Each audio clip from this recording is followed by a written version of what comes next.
Okay, Liberty family, I have an interesting story for you to tell you here today.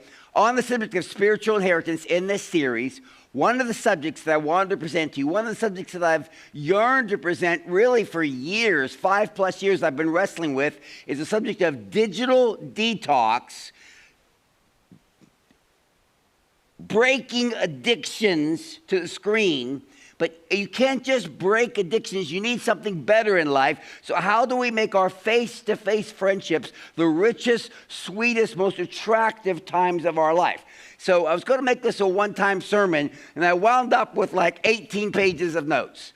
And finally I realized and confessed to the Lord, okay, Lord, I hear you. I hear you talking to me. This is not a single sermon series. So what I have submitted to the Lord is, in January, I'm going to teach 5 straight weeks in a row. From the first week in January all the way through the first week in February. 5 weeks straight, I will be in the pulpit every week. And I'm going to teach a 5-week series on this subject. So today what I'm going to do is, when you have a college course, they generally give you the syllabus of the college course the first day. And in the syllabus, you get to kind of look over and say, okay, here's everything we're going to cover in this semester. I always love that because I love knowing what's coming. I love having all the details. I love every little thing printed out. I don't like surprises. I like every bit of information up front. And so for those of you who are like me, I'm going to give you a special gift today. I'm going to give you the syllabus for everything I'm going to teach in January. So it's not really a sermon, although you're going to get a ton more information that you would normally get in a sermon. But I'm going to give you an overview, a fairly detailed overview of all that we're going to cover in January on this fascinating subject of digital detox, forming face-to-face friendships. And by the way, in every small group room, we have these little business cards that says Digital Detox, Forming Face-to-Face Relationships, a 5-week series by Pastor John Fittner, January 2024. Liberty Church, the church with the flags, has our address and our website. There's a lot of families that are even partially Christian, even non-Christian, that they're scared of what it's doing to their kids. They're scared of what it's doing to their marriages. They're scared of it's the number one cause of problems in marriages. It's the number one cause of problems in parent-child relationships. This whole thing of screens stealing relationships. And so there's so many people interested, and there's a lot of people that you know that have listened to my series in the past that would like to hear a series by me. So if you want to grab 2 or 3 of these on your way out, just put them in your wallet or put them in your pocket to give to someone that might be interested. Just to let you know, we're going to be having these available for the next couple months to advertise this series coming up. So this is the syllabus. If you'll grab this 5-page packet here, and we're going to skim through it today on all that we're going to cover in January. So the environments, it's just going to, where will this apply? The whole subject of digital detox applies, of course, to your nuclear family, of course, to our church family. And by the way, you're in a small group weekend right now.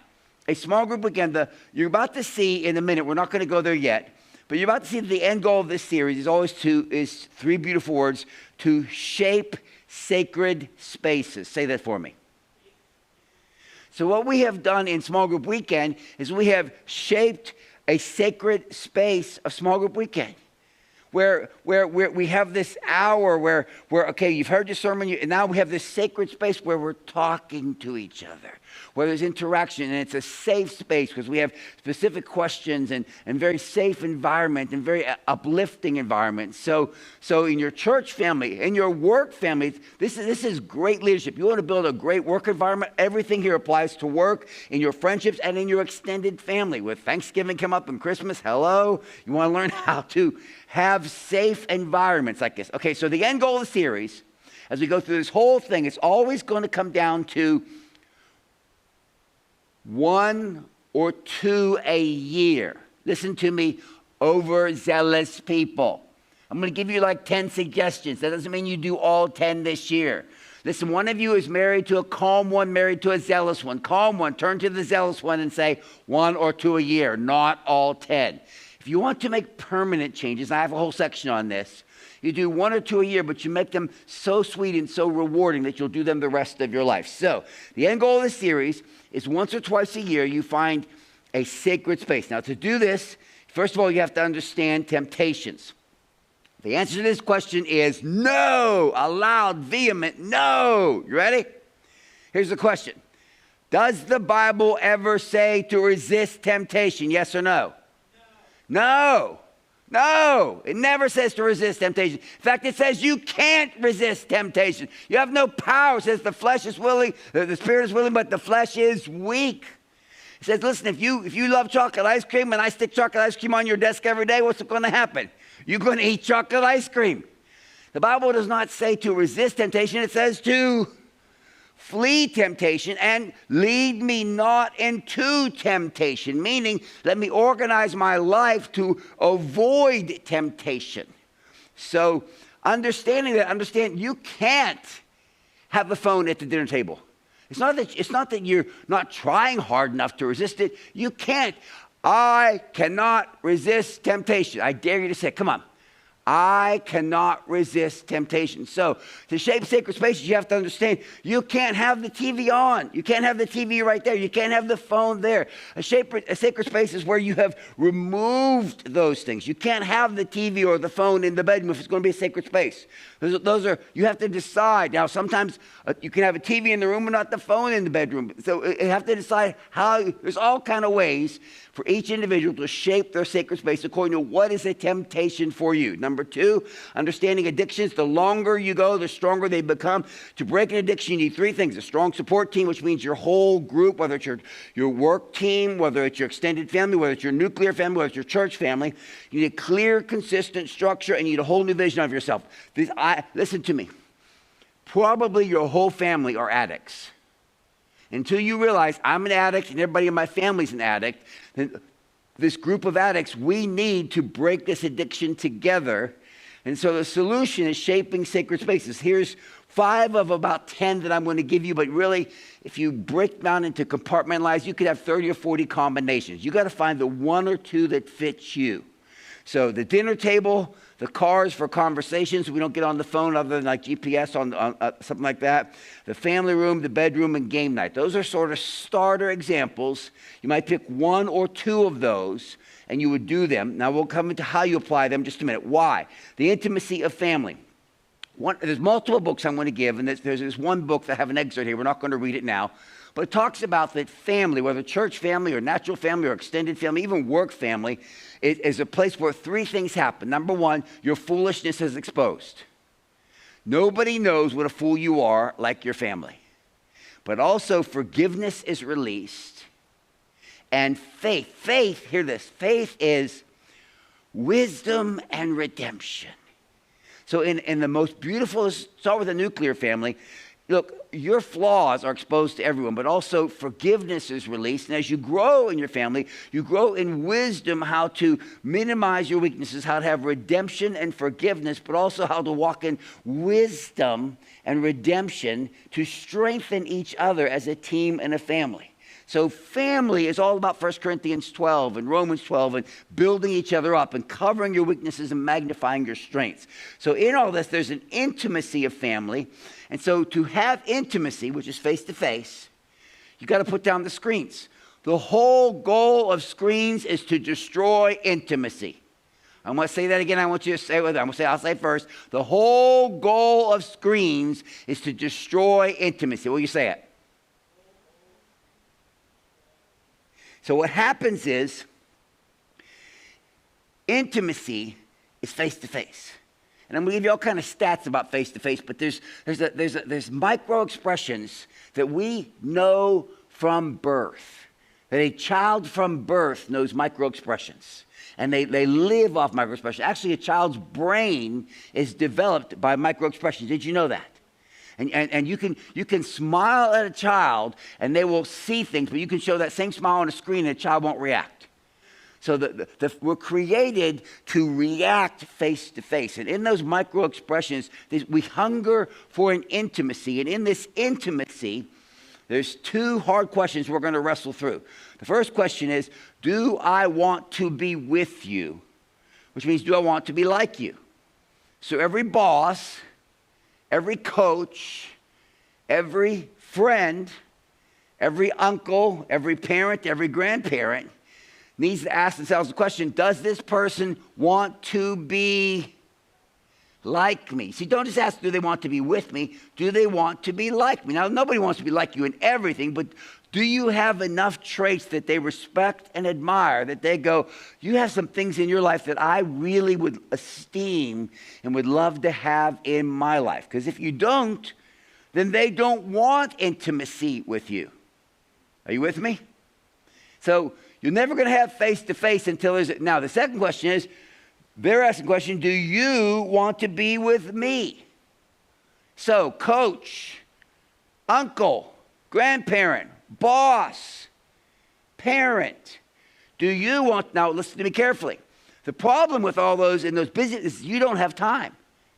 Parents, you don't have time. Grandparents, you don't have time. Uncles, coaches, you don't have time. That's why you shape sacred spaces. Because you say, okay, my life is crazy, but by golly, we talk during dinner time. Or we talk when we put the kids to bed. So most of the time, the gap is started by the coach or the boss or the parent who doesn't have time. Most of the time, the child or the employee or the nephew, they want to be with the other person more than that person wants to be with them, because this person has not taken the leadership. See the words leadership and initiative there? And because they go, oh, I'm just so busy. I know we need to go. Well, we need to go out to lunch sometime. No, that's not the way it works. You just have this something, one small thing that's regular in your life. It can be for 2 minutes a day. But you have taken the initiative to say, for those 2 minutes a day, you are my top priority. And I eliminate all distractions and give you my best. So intimacy has two tests. Do you want to be with me? Do you want to be like me? Do I want to be with you? And by the way, we have 2 sermons coming up. One November 19th, week before Thanksgiving, which is on the subject on spiritual inheritance of laughter, joy, and warmth. How sunshiny are you to be around? And then this week after Thanksgiving, these are 2 great sermons, by the way. There's calm communication during conflicts. How much are you safe to be around during conflicts? So those are 2 things that are sort of going to tie into that. I just want you to be aware we have some great stuff coming up on this. Now, page 2, how? This is great stuff. We're only on page 2. Can you believe this? Now, I'm going to have to just skim a little bit. I really could, this is going to be a great series. How? Understanding habits. There's a book called Atomic Habits. It's not a Christian book, but it was written by a guy that's sort of Christian. But anyway, it's just the best book on habits I've read. But here's what a lot of what he teaches on habits is if you want to get a permanent habit, you try it for a couple of days, then for a week, and then for a month. And there's 5 tests. The answer to this question is 99%. What's the answer? What percentage of our souls in our habits responds to positive reinforcement as opposed to negative reinforcement? 99%. Yeah, we need negative reinforcement. We still need consequences. We still need a cop. And you still need parents. And you still need discipline. You still need rules. But we are creatures of positive reinforcement. So when you try to add disciplines that are hard, it's just hard, suck it up, buddy, you'll never do it. So the 5 tests of a habit are, is it getting, come on, I want you to work with me. Look on page 2. Say them out loud with me. Number 1, is it getting easier? Is it getting more fun? Is it getting more what? Is there more, and then number 5, is there more team buy-in? Meaning everybody's going, hey, the longer we do this, the more I like it. So after the experiments, what pace? Again, it maybe if you have mom, dad, and all the kids involved, maybe you could add 3 a year, but probably 1 or 2 a year. So this is not something where you're going to do all this in 1 year. You're going to build this into your life and integrate slowly where you have sacred space. Try that fast times. Ready? Sacred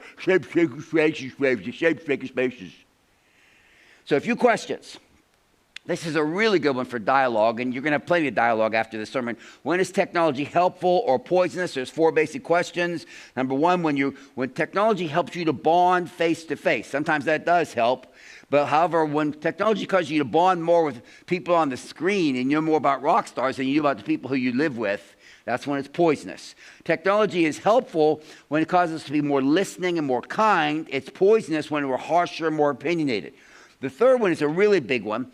Technology is helpful when it increases our development of skills and discipline. Meaning, if your Apple Watch helps you to jog more and work out better, that's a technology helping you.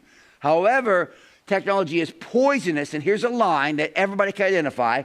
when it makes me more passive consumption and lethargy. Everybody say, ouch. Ouch.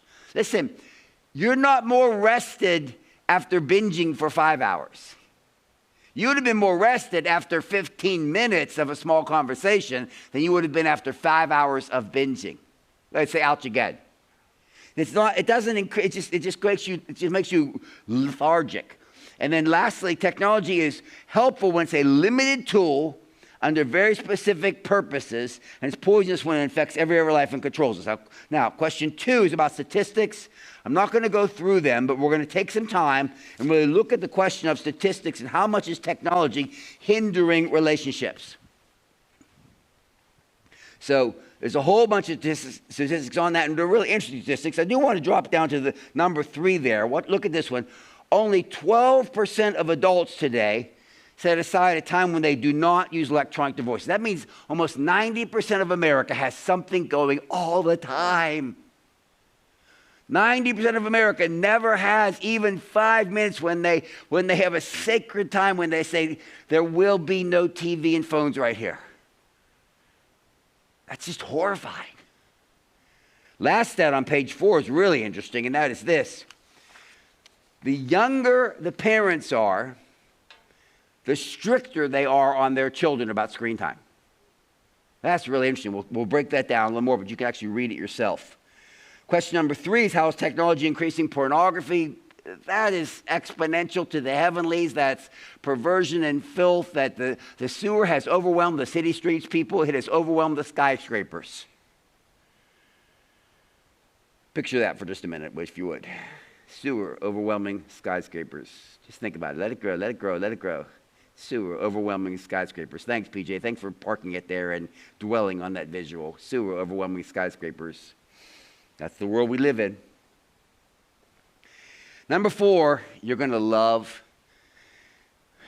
What are alternatives since I still need a phone? We have, if you go to Liberty Church, you'll see on Liberty Church, there's about, and then sermon studies and weekly ministries. Under weekly ministries, you'll see nursery, children, youth, a whole bunch of other things. But right under youth, it says cell phone resources. And there is a page that we actually link to. It's another web page that goes through and says the best dumb phones to protect your kids. And it goes through it's updated almost daily, but it goes through in order. Here's these top 12 phones, and here's what each one costs. Here's what they do. This one has no internet access. This one has partial internet access. This one you can turn it off and turn it on, and it's just the most wonderful resources. We've looked at everything you can find. We have that same one, by the way, if you go to the youth ministry, the 5979 youth ministry page, under resources, you'll see something that says tech in your house, and that's the same article right there. So for those of you who feel so overwhelmed by what phones to get your kids, because you know where they're at, these all have GPS, they all have the ability to text, they all have the ability to talk, and they have the ability sometimes to turn it on if they need internet for homework, and then turn the internet off when you need to for different ones at different times. So God bless you. Somebody, if I'm a parent, somebody give me the basic information and keep it updated regularly. So super excited about that. Page 5. Over half the series. Somebody say that. Over half the series, I started with this, I'm going to end with this, is it does no good to curse the darkness. We want to limit the darkness by, yes, we put boundaries on the darkness. We say, lead me not into temptation and deliver me from evil.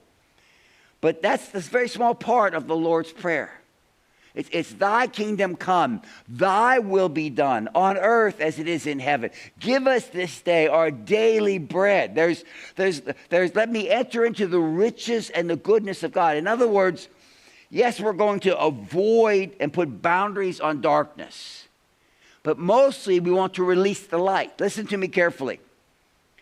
You'll never lose weight until you love activities. You can diet all you want, but the secret to losing weight is to learn to love. I don't care if it's walking, I don't care what it is, but until you find activities, not I should be doing this, but I love this activity. I don't care what it's the sport, I don't care what it is, but I don't care if it's cleaning. I love this activity. It can be yard work. For me, it's yard work. If I love this activity, then it's easier to eat less. Because the problem is you have to eat some. And the problem with screens is you have to use them some. So eating is something you have to do, but then the problem is when eating goes from something that is good for you to something that is bad for you. And the only way to stop eating at a normal level is to have activities that you love. So you go, man, I can't eat anymore. I need to be light so I can go do this activity. In the same way, the only way you're ever going to be free from the addiction of screens is to have the sweetest time of your day is these sacred spaces. And the things you love and the richest part, the things you most look forward to are these conversations and these friendships and these connections that just fill your soul. And you literally can feel the micro expressions filling your heart. You can feel your face relaxing. So this last page, 5, 6, and 7, what is the best way to have real conversations? And this talks about open-ended daily conversations and in question and problems. So open-ended daily conversations, we're going to talk a lot about that. Talk about in problems, how when you're having a problem situation, how to ask questions that probe and make people also feel safe. You can study that one in depth. I give you all the basic skeleton there. Boredom. The word boring is an adjective, but boring is also a verb. Boring as an adjective means that is so boring. Boring as a verb implies a drill that is working through a hard surface to break through to a place of freedom. It is boring down. The reason this is interesting is because in our brains, the exact same center that registers boring is the exact very spot on earth in our brain that releases creativity. So when we are boring, literally our brains are boring through to new levels of creativity. So what we have to learn is to create, when we talk about shaping sacred spaces, you also want to shape sacred spaces for creativity. Now the thing about it is, if I want to give a child a drill, and I'm going to give them something to drill, I better make sure that's an easy drill the first time, right? So you have to also shape sacred spaces for books. You have to shape sacred spaces for games. Shape sacred spaces for fun. Listen, every family, you probably organize your food in your pantry pretty focused. There's probably a primary specific plan the way you organize your food, right? Your game pantry is more important than your food pantry. It should always be updated. It should be important. These are the games that my kids love to play, the checkers or chess or Uno or Scrabble or Parcheesi. And this is the games, and this is where they like to play. This is the environment we like to play them. And to keep the kids playing games where they interact. So I understand, so they can take that boring and bore through to creativity. We're going to talk about that. And lastly, the whole running away, why we run away, to avoid work or responsibility, people, emptiness, and to avoid eternity. So, conclusions, we're going to have a grand time. We're going to have a great time. And it's going to be one of the most enriching, encouraging times because, hear me, the whole world is tired of the lethargy and the emptiness of screens. And people are wanting something. They're wanting, say, tell me something, just tell me how I can just have a dinner conversation. And we're not going to tell them to fix everything all at once. We're going to tell them, just take one little step. Just put one foot in front of the other, and soon you'll be walking across the floor.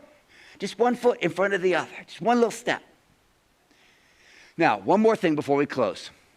The bottom of page 5, if you'll give me just 2 more minutes, just everybody go, ah. Separate subject. Bottom of page 5, next Sunday. Next Sunday, I want to give you a little more details than you've had, because this may make a big difference for you coming to church, or specifically bring a friend to church. Now, this Sunday, as you know, is in honor of veterans. And by the way, we have all the remaining of these flyers in the Children's Church lobby. If you still have some friends you want to give them to, if you have some places you want to pass these out, you're welcome to grab them on the way out in the Children's Church lobby. But I want to tell you the gifts that we're giving and what the sermon is about. So first of all, every veteran that comes, we have a special reception afterwards. I'm going to pray over them. We're going to dismiss them to go to a special reception that if you brought a veteran, you'll go back with them. We're going to honor them and have the Jerusalem roll laid out. And we're going to give them 2 gifts. The first gift, if you look up here, is actually 4 choices. They have a beautiful mug that says veterans, a beautiful wristband that says veterans, a beautiful clip that says veterans, and a beautiful coin charge that talks about them being a veteran. These are just really classy, top-notch things, and they pick any one of those 4 things that they could have. Then the second thing is, I'm actually going to offer this book. We got 100 copies of this book, and it's called Combat Ready by David Wolstenholme. And here's what says on Amazon about Combat Ready. Was written by and for veterans and active duty personnel. It takes you on the journey from beginning to end of the military life, paralleled by the life of a Christian. So basically, and it's interesting here because he says, the reason I am a successful Christian is because I was in the military. He says, the military taught me more about the Christian life than anything else I've ever learned. And he says, no one is better prepared for the Christian life than people in the military. He says one thing that's just really interesting. He says, personal and combat stories are interwoven in the book. So I'm going to talk about the book, and I've changed my title to the spiritual inheritance. All Christians need to learn how to fight. We need to fight for our families. We need to fight for our emotions. We need to fight for control of our own minds. We need to fight for our own hearts. Not fight other people, but fight the internal warfare of our souls. And to fight for our families, just to make our families a sacred space. And military people know how to fight. He says something really interesting. He says, every military person, when you give to Christ, you lay down everything and turn total control over to the King of Kings, and you live from that day forward for a much greater purpose. And they say, non-military personnel cannot understand that. But every military personnel, they go back to one moment. They go back to the moment when are you ready for this? When they stepped off the bus at boot camp. And they all remember that. They stepped off the bus at boot camp. I am no longer my own. I now belong to this branch of the military, and they own me. And I chose this because I want to be part of something greater than myself. And I feel bigger on the inside now. I'm scared as can be.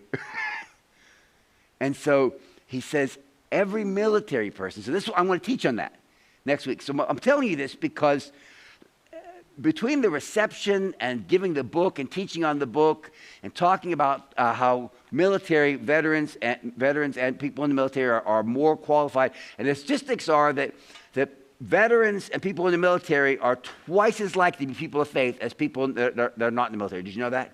Interesting statistics. So they really does apply. I really want you to pray, if you haven't thought about this, about finding that friend, that neighbor, that coworker, that extended family member, and saying, I would so love for you to come to church with us this Sunday. So I want you to do me a favor, and we're going to pray right now. I want you to close your eyes. And Lord Jesus, if there is someone in my life that I could honor, Scripture says, give honor to those to whom honor is due. And veterans deserve honor. Military people deserve honor. If there is someone in my life to whom I could just say, listen, it would be such a privilege if we could give you honor this Sunday. Would you come to church with us? That we're just doing a special thing to give honor to those in the military. And it would be such a gift to me if you would consider coming with me to my church that we may honor you. If you would just take a minute and say these words, say, Lord Jesus, show me if there's anyone in my life that I may honor in this way. In Jesus' name, amen. As we go into our groups, please just everyone, no one sharing more than anyone else in length, but everyone sharing the struggles in your life, the victories in your life, and also what God is stirring in your heart about this upcoming series. God bless you.